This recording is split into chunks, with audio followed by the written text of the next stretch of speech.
Presenting your Story Hour. Building for a better tomorrow. Hi there, everyone. This is Aunt Carol. And I'm Uncle Dan. We welcome each one of you to our program.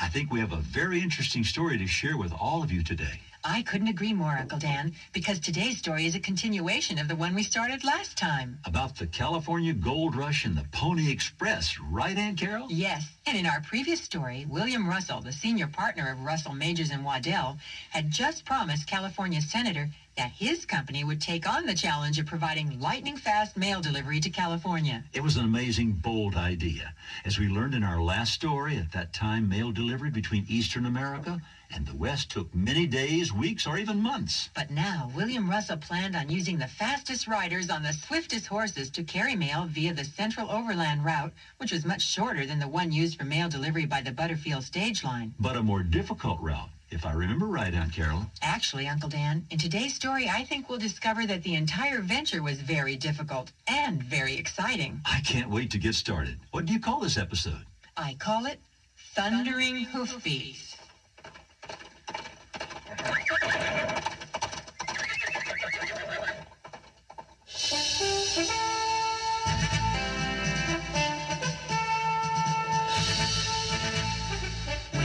Russell returned from Washington to share Senator Gwynn's bold plan with his business partners, Alexander Majors and William Waddell. His eyes were bright with the possibilities and the challenge. Just think. Mail service to and from California in 10 days. 10 days! I know we can do it. Whoa, now. Yeah, just a second there, William. Now, as keeper of this company's books, I can tell you, we're already overextended. Way overextended. And now you're proposing that we build more way stations, hire more men, and buy hundreds of horses? Bill Waddell? Always the worry, Roy. Well, maybe so, but I'm the one who pays the bills. Well, rest easy, my friend. Senator Gwynn has all but promised us a generous grant from the government to cover our expenses, once we've proven ourselves, that is. Look at the huge grant they extended to the Butterfield line to deliver mail. Their delivery takes twice the time that we're planning. Am I right, Alexander? Help me out here. Well, you're right that the Butterfield line was mightily favored by Washington, but... Go ahead. Tell him all your butts. He needs to hear them. Well, let me put it this way. While you're off in Washington making deals, William, I'm faced with the logistics of keeping supplies running to the government outposts across the western... Exactly! We already have the network. It's just a matter of adding to it. We're the biggest freighting company west of the Mississippi. But I know the land. I know the problems. I know what we're facing with this idea. Have you given your absolute word we'll do it? My solemn promise. And there's no backing out? We can't back out, Bill. Not if William's given his word. A man's word is his bond. We'll just have to... I know. Our company will just have to carry through. I suppose you already have a name picked out for this crazy scheme. How about the Central Overland California and Pikes Peak Express Company? Well, William, I'd have to say that if shaky finances don't kill the idea, the name will. We could just use the initials. The COC and PBEC. How about just calling it the Pony Express? A grand idea. Yeah. Capital. It'll work. You'll see. The Pony Express will be a resounding success. Once the decision had been made, the company of Russell, Majors & Waddell lost no time in organizing the venture. Although they already owned 75,000 oxen and 6,000 wagons for hauling supplies, they would now need horses. Mr. Finney, your job will be to select horses for the western end of the line. Yes, sir. I've already instructed my agents on this end to handpick only the best. They need not be thoroughbreds. We need the toughest, most rugged, long-distance horses available. I understand, sir. We'll need sure-footed mounts with spunk and spirit to go over the mountain trails, through the snow and across the salt flats. The half-wild Mustangs of the West should do the trick. Not only the horses would need determination and spirit, the riders would need to be a tough-minded breed as well. Soon notices began to appear in Western newspapers. Wanted. Young, skinny, wiry fellows not over 18. Must be expert riders willing to risk death daily. Orphans preferred. Wages $25 per week? Whoa, wait! Where do I sign up? $25 a week? In actual fact, not all of the riders hired were of jockey stature, under 18, or for that matter, orphans. But they were cool-headed, brave, and range-hardened, and they would need every ounce of grit they possessed for the task before them. In just over 2 months, 500 horses were purchased, 80 riders hired, and a series of new stations built between those already existing on the company's line for a total of nearly 190 stops. When the big day arrived, Tuesday, April 3rd, 1860, crowds gathered to celebrate on both ends of the Pony Express line, one of which was in St. Joseph, Missouri.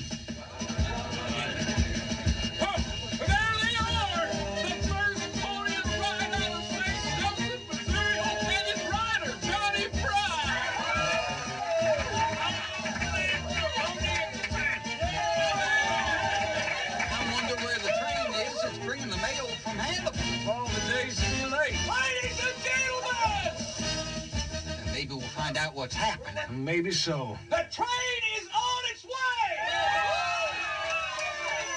We've just received a telegraph message that it is traveling at a record speed to bring the mail from the east. Nearly 60 miles an hour! Before it arrives, let's hear from Alexander Majors, who has worked so hard to make this day possible.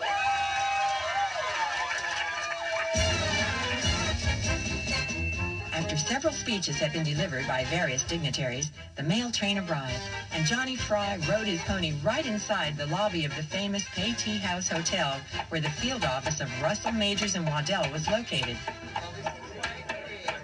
Make way for the Pony Express!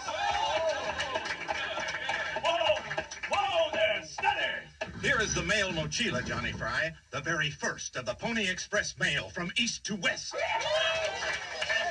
Sound the cannon! To signal the ferry boat! Stop speed to the Pony Express!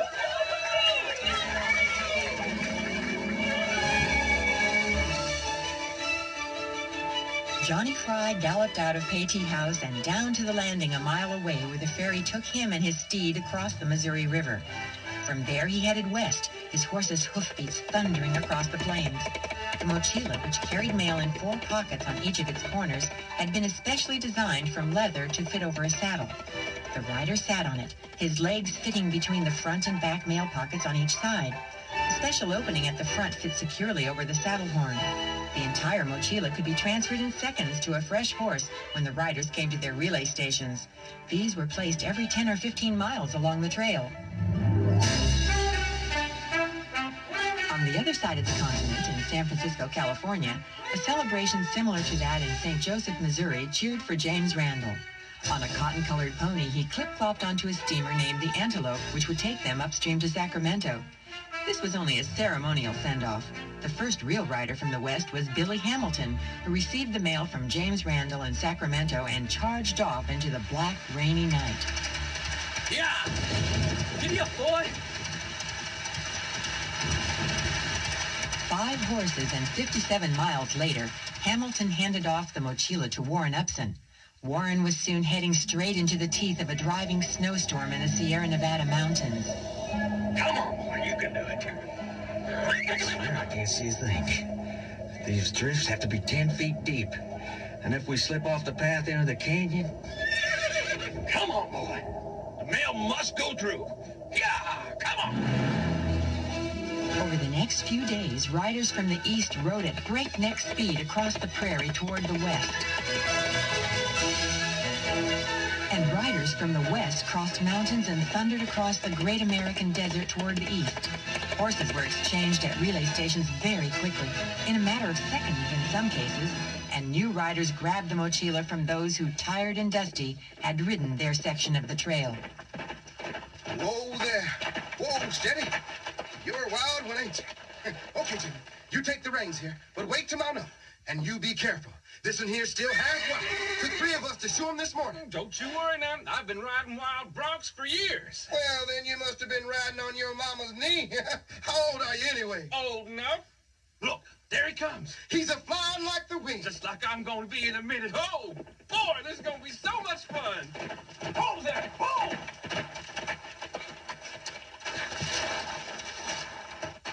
Here she is, all safe and sound. Mail bound for San Francisco. Got it. The mochila's cost my saddle now. I'll be on the way. Giddy up. Come on. Yeah. Well, he's off. Say, you okay? Your nose is bleeding. Oh, it was a tearing rough ride, I gotta tell you. But a little blood don't hurt nothing. I'll get used to it soon enough. Be sure of that. Even the most experienced riders needed a couple of weeks to toughen up, as they said, for the grueling Pony Express relays. But on that first run across the country, the excitement of the adventure overcame all pain. After only 10 days, on April 13th, 1860, Billy Hamilton was once again in the saddle, thundering westward, this time back toward Sacramento, with the first mail mochila from the east. As he neared town, he could see horses and riders lining the road awaiting his arrival. Hey, look there. It's just a speck, but I'll wager that's him. Oh, it's him, all right. Just look at that cloud of dust. Here he comes! Come on, everybody, we're riding with him, clear into town. Let's go!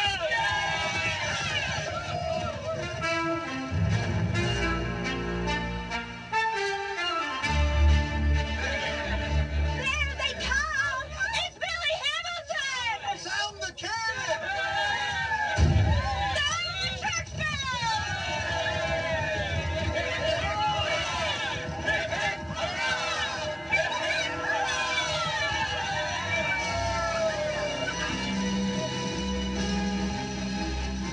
After handing off the 8 letters that had been sent to recipients in Sacramento, Billy Hamilton and his pony clambered onto the Antelope steamer for the trip back down the river to San Francisco, where eager crowds awaited. Oh, Jonas, that bonfire feels mighty good. What time is it anyway? Just after midnight, Ellie. Here, come closer to the fire. What a night this is. Bonfires all over town, people all over the place. It's history in the making, that's what. Yep. Nothing this great has happened since we got to California. It's not just the letters he's bringing. It's like, well, like home is closer now, you know? Do I ever? With the Pony Express, seems like New England's just a few days away. Tom, I see the steamer just up there!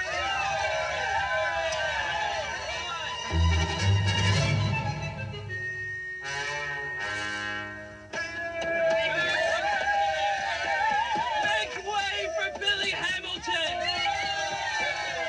Hooray for the Central Route! Hooray for the Pony Express! Ellie, watch out! What are you doing? I'm tying my bonnet to the neck of the pony. The first pony to come with our mail from the East Coast of the United States of America.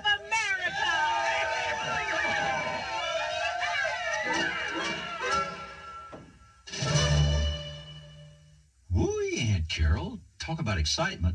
Why, listening to this story is the next best thing to actually being there. We do get many letters from you boys and girls, your parents and teachers, which tell us that our stories make history come alive. If you haven't taken a look through our catalog yet, why not visit our website at yourstoryhour.org. That's yourstoryhour.org and take a look. Or call us, and we'll be glad to send you our catalog free of charge. Our number is 1-800-987-7879. That's 1-800-987-7879. But right now, let's get back to our story. Thundering Hoofbeats.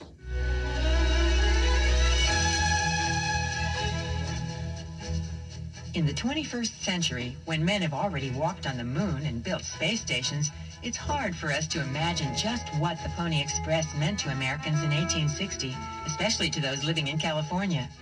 Upon the arrival of that first Pony Express rider, the San Francisco Herald described the populace as being electrified by the success of the daring adventure.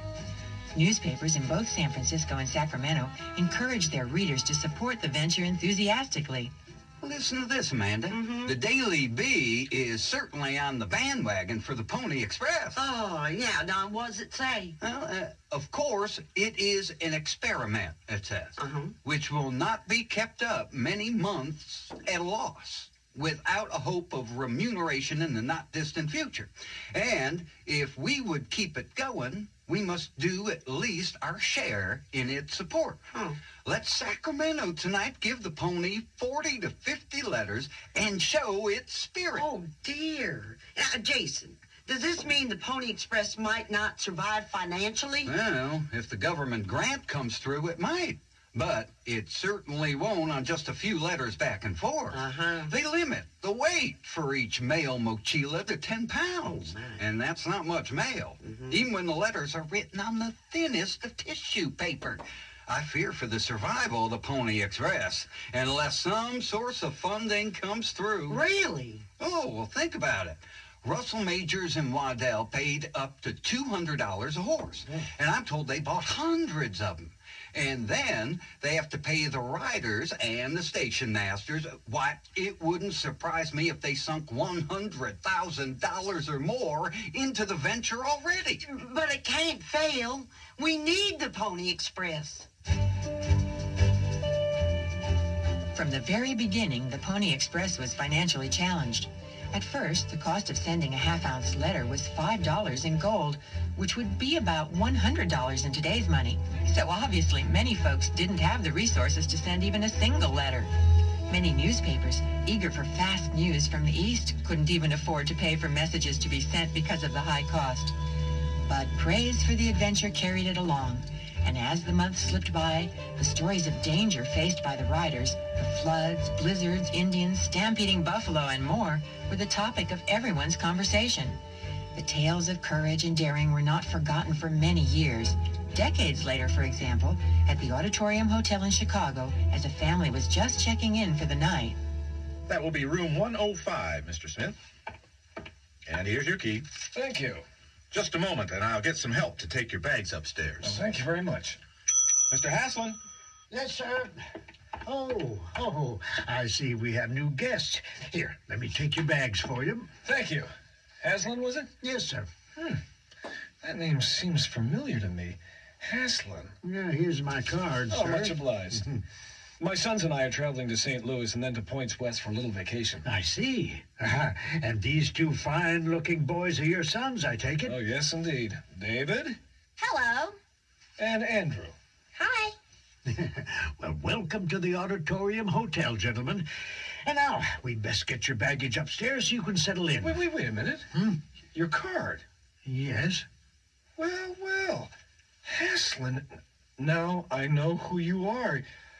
Look, boys, you see this pony and the rider on Mr. Haslund's card? Yes, I see it. Mr. Haslund here is none other than Pony Bob. Pony Bob? Really? Am I correct, Mr. Haslund? Pony Bob Haslund? Yes, sir. I guess you found me out. Pony Bob? Wow. If we come down to the lobby later, will you tell us about the Pony Express and your famous ride? Now, boys, I'm sure Mr. Haslund doesn't have time. Now, I'll tell you what. You boys come on down about, say 8 o'clock tonight. I'm on break then, and I'll be glad to tell you a few tales. Oh, boy. We'll be here.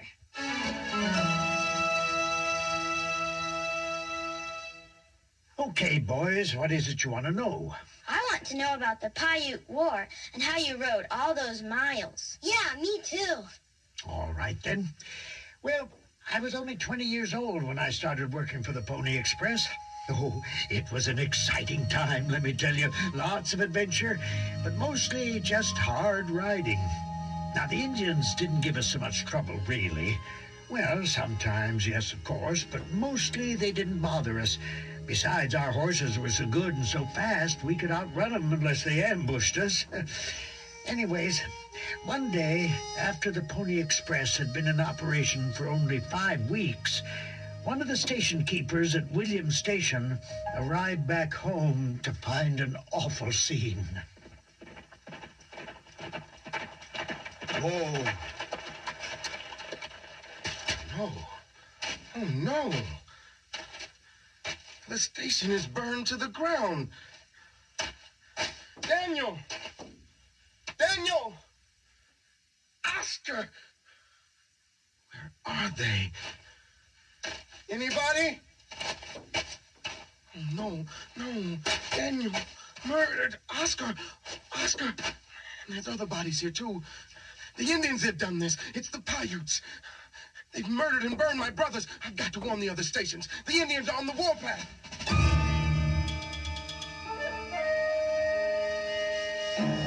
Well, James Williams rode west with the news.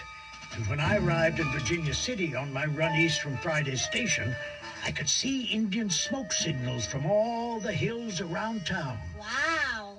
Had they attacked Virginia City? Nope. But the town had put all their women and children in a stone hotel downtown to keep them safe. Anyways, I rode on to Reed Station only to discover that all the fresh horses had been taken by the townsfolk for the upcoming battle. So I fed my horse, and we rode on to Buckland Station, which was supposed to be the end of my ride. But the relay rider there was so scared of Indians that he wouldn't take the mochila. Well, I don't exactly blame him. Yeah, maybe not. But we'd all pledged before we became riders that we would not get drunk, or use bad language, gamble, or do anything that wasn't befitting a gentleman. And we'd also taken an oath to bravely take the mail through no matter what. We could quit after we'd made a run, if we wanted, but not before. So what happened? Well, Mr. Marley, the station keeper there, told me he'd give me $50 if I'd take the mail on east. And really, there wasn't anything else to do. So I grabbed a rifle and a revolver and rode out to the sink of Carson Station, and then across the Alkali Bottoms to Sand Springs, where I changed horses. And then on for 30 more miles to Cold Springs, where I changed horses again. And finally to Smith's Creek, where I just about fell off my horse from exhaustion. Oh, steady there. Why, you're not the usual rider. Nope, I ain't. I'm Pony Bob, and I've ridden all the way from Friday's Station in the Sierras. Friday's Station? My word, man, that's 190 miles away. I know. It's a long story. Believe me, a very long story. Jay, you ready? Yep, all ready. Hey, I recognize you. Yeah. You're Pony Bob Haslin, ain't ya? Yeah. It's him, all right. This here's Jay Kelly. He's the relay rider from here. You have no idea how glad I am to see you, Jay Kelly. Well, boys, I think I was asleep even before I hit the bed at Smith's Creek, and I slept like I was a dead man for 9 hours straight. But wouldn't you know, after I woke up, the rider from the east had arrived, and I was the only one on hand to take that mail pouch to the west. So I started back down the trail. When I arrived in Cold Springs... Easy. Oh, no. What a horrible, horrible sight. Ah, it's the Indians. They've attacked the station, killed the station master, run off all the horses. Ah, well, there's nothing else to do but keep going on. Old Black, it's up to you and me once again.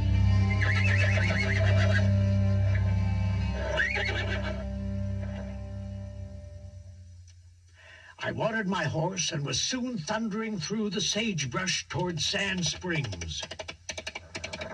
Easy. Simmer down, old bird dog. Simmer down. Now keep that head up and them ears a-working. I'll need to know right where those Indian varmints is at. I made it to Sand Springs and talked the station keeper into coming with me, since I knew it'd be only a matter of time before he was killed by the Indians, too. Then I just kept riding west till I got back to Buckland Station. And there, Mr. Marley told me if I'd keep going, he'd give me $100 instead of the $50 he promised me before. I was so plumb tuckered out, I rested for about an hour and a half. Then I rode on back to Friday's Station, where I'd started 36 hours before. Wow, what a ride. weren't killed by the Indians. Me too. I found out years later that the Indians were upset because someone at Williams Station had kidnapped several of their squaws and held them hostage for a few days. That's why they attacked. But the whole thing sure did make my life a little more interesting for a while. I'll bet you were saddle sore after that long ride. Well, plenty tired out for sure. It was the longest ride ever made by one person for the Pony Express. But even then, it wasn't my most important ride. Oh, really? What was it then? My most important ride was when the Pony Express took President Abraham Lincoln's inaugural address to the people of California. On my leg of the journey, which was 120 miles long, I rode 12 horses in 8 hours and 10 minutes. They say I set a speed record on that run, and maybe I did. But altogether, we delivered that address in 7 days and 17 hours. The fastest run ever made from one end of the line to the other. Yes, sir, that was one fine run, all right. The Pony Express's finest hour ever, I'd have to say.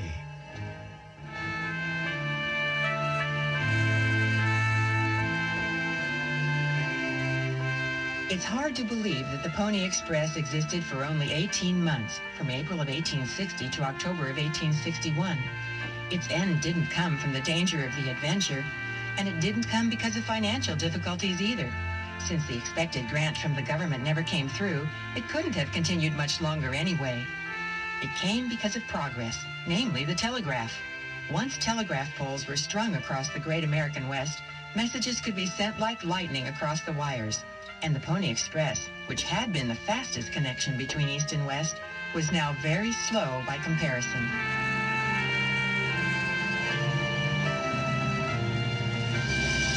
For many years, Buffalo Bill Cody, a famous figure of the Old West, traveled across the United States with a Wild West show that featured the history of the Pony Express, just so folks wouldn't forget about the bold, brave riders, their trusty ponies, and the wonderful, audacious adventure.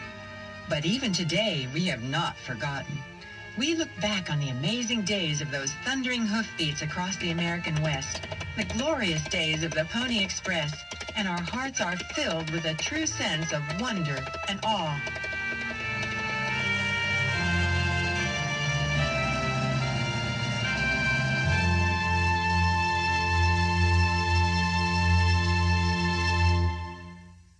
Wow, and Carol, those were the days. It was an exciting time, Uncle Dan, but I'm glad we have email now. Staying in touch is a lot easier, thanks to all the enterprising people who've gone before us and improved things.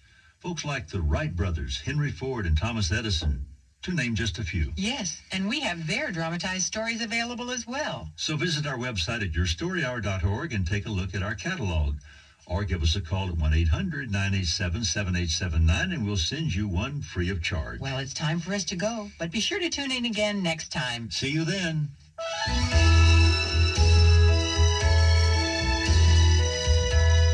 This has been Your Story Hour, building for a better tomorrow. This is Aunt Carol. And Uncle Dan saying, Goodbye, everyone. See you again next time.